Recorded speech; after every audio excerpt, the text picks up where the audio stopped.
Okay, people might hate me for this last one. Hello and welcome back to my channel. There's been a trend going around on Booktube recently where people decide if popular books on Booktok are worth the hype or not. And since my main platform is on TikTok, and I'm pretty sure most of my audience on here came from there, I decided to hop on the trend because I have quite a lot of experience in reading popular books on TikTok and do have quite a lot of opinions. I've picked 6 books to talk about and they do range from me liking them to not liking them. Also, a little disclaimer, if you see one of your favourite books on here and I say I don't like it, it's not a personal attack, it's just my opinion. Also, there's definitely a few I haven't read, so if you see me miss out like a few really popular ones, that's why. So first up is the Six of Crows duology by Legendborn, and I think that this is worth the hype.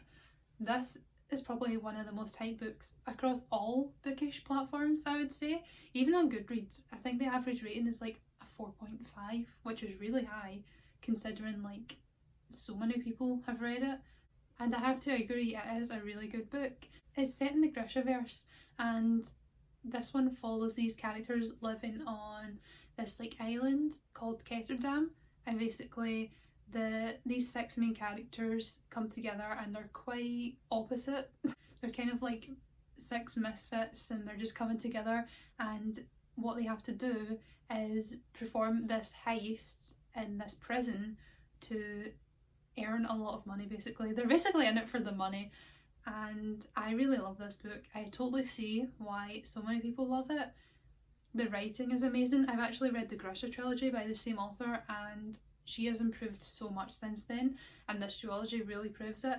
The writing is amazing, the characters are so like fleshed out and amazing. I totally see where the hype comes from because genuinely I thought it was amazing. I actually even like the sequel more than the first one, even though I loved the first one, so that's always good. Next is another YA fantasy series. This time it's a trilogy, and that is The Cruel Prince. I'm pretty sure that's not the name of the full trilogy, but the first one is The Cruel Prince. And for me, this one was not worth the hype. I thought it was okay. It wasn't terrible. There's so much construction going on outside. So yeah, it wasn't terrible. There were some good things about it. I liked the main character. I liked her more and more as the series progressed. I thought there wasn't much plot throughout the series, which kind of put me off. I did like the writing, however I don't think... Oh, I need to give a synopsis, I always forget that. It follows a girl and her 2 sisters. At the start of the book, her parents basically get murdered by this man who turns out to be her older sister's real father, but not her father. And he takes them away to this like fairy kingdom, and it just follows her life there as she's trying to become like a soldier so she can prove herself, because she is human and humans are looked down upon in this world, so she's trying to prove herself. I did like the main character. I liked the world, didn't really like the plot. The writing was a bit confusing at times for me personally. I feel like if I reread it I would understand it better, but the first time round it was just a bit hard for me to pick up on certain things. Also, the main love interest, whilst he does get better in the first book, I just hated him. I was like, I can never root for him because he's such a bully. Like I just have no interest at all. But yeah, I gave this book a 3.5 out of 5 stars, and I gave the other 2 like a 4. The second one definitely is my favourite. However, the series as a whole, I don't get why so many people love it. It was just... yeah. The next book is also a YA fantasy series. You can see some patterns here, but that is Legendborn by Tracy Deonn, and it is worth the hype in my opinion. This book follows Bree. Yes, this book follows Bree after her mother's death, and she basically enrolls in this boarding school, kind of. It's kind of like a college, and on her first night there she witnesses a magical attack, and as a result of this she discovers that there are secret societies in this school, and she starts to become involved with them, and there's a lot of relations to King Arthur and things like that. I just thought this was a very well written book. It's a debut novel, which is even more impressive. I love the writing, I love the main character, and there's a lot of plot twists, and I just think it is really amazing and worth the hype. The next one is another YA fantasy series. That's literally what everyone loves on Booktok, rightfully so, because it's one of my favourite things to read. This next one I'm just going to include the whole trilogy, and that is the Infernal Devices by Cassandra Clare. I could have included any Cassandra Clare books, but this is the one that I saw the most.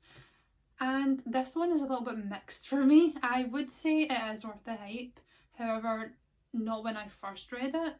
I read Clockwork Angel in August 2020 and I gave it 2 stars. I was really disappointed. I couldn't connect with the characters or the world. I don't know what it was, but just the vibes, I just didn't like it. So I thought I would just give up on the series. I just thought I was going to sell the trilogy and just move on.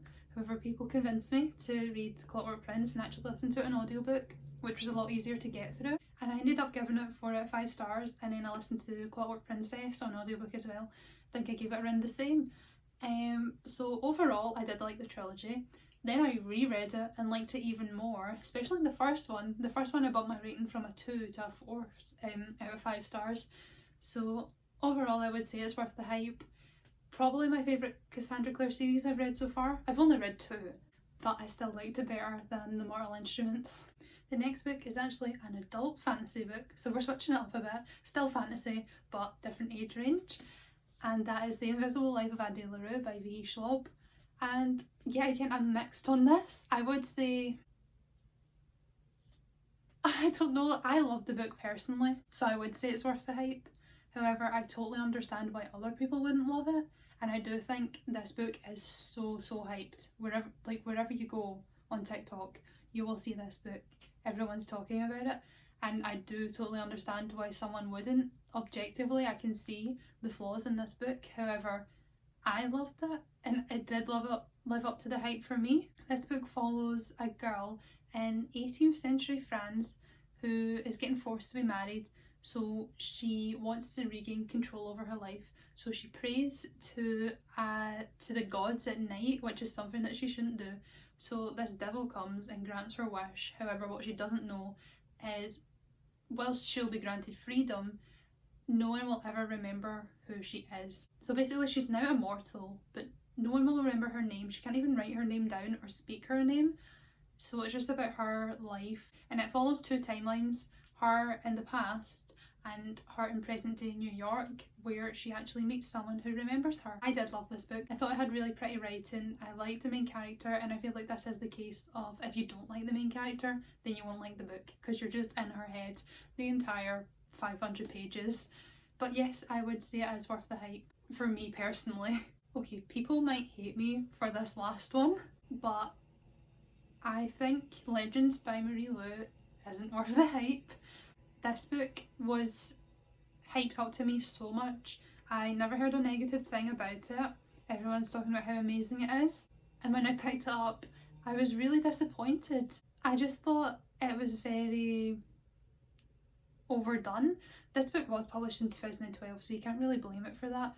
However, I felt like I'd read it 10 times before, and there were so many common tropes in it that I just didn't really like insta-love and things like that. This book follows a dystopian society where America's kind of been split into 2 sections, and it's kind of an enemies to lovers story from 2 people from each section, and they kind of come together to try and overthrow the government. But yeah, for me this just was nothing really unique or original, and actually after I shared my opinions on this book, quite a few people came forward saying, oh, I actually agree, I felt the same. So I do think this book is a bit overhyped, but I do see why people would like it, especially if you did read it a few years ago for the first time. But now in 2021, I just feel like there's more unique and original things that you could be reading. Okay, so I actually forgot a book that is very popular on TikTok that I have very strong opinions on. So I'm going to include that as well, and that is The Selection by Kira Cass. What can I say about this book? I don't think this is worth the hype at all. I do see how it can be kind of a comfort read. However, if you look at it critically, it's just quite... I don't even know how to explain it. This book follows a dystopian society, and it's kind of like The Bachelor, where these girls enter in this kind of like competition that gets broadcast to the nation, where they compete against each other to get married to the prince. It honestly does not sound like my kind of thing, so I don't know why I picked it up, but I did, and I was entertained slightly. I did read it in a day because it is a very short, quick read. However, some things just really annoyed me. Like, the main character was so annoying. She was constantly putting other girls around her down for doing things like wearing makeup and things like that. I really didn't like the writing. I feel like it's definitely one of those dystopian books that is romance heavy. However, just the world building was just not appealing to me at all. I thought it was just very simple and kind of glossed over at certain parts as well. This one is probably my least favourite out of the list, but I do understand why people like it. I do see how it can be quite a comforting, fast-paced read. However, it just was not for me. So I hope you enjoyed this video. Let me know if you think any of these are worth the hype or not worth the hype. Like and subscribe if you enjoyed the video, and I hope you have a good day. Bye!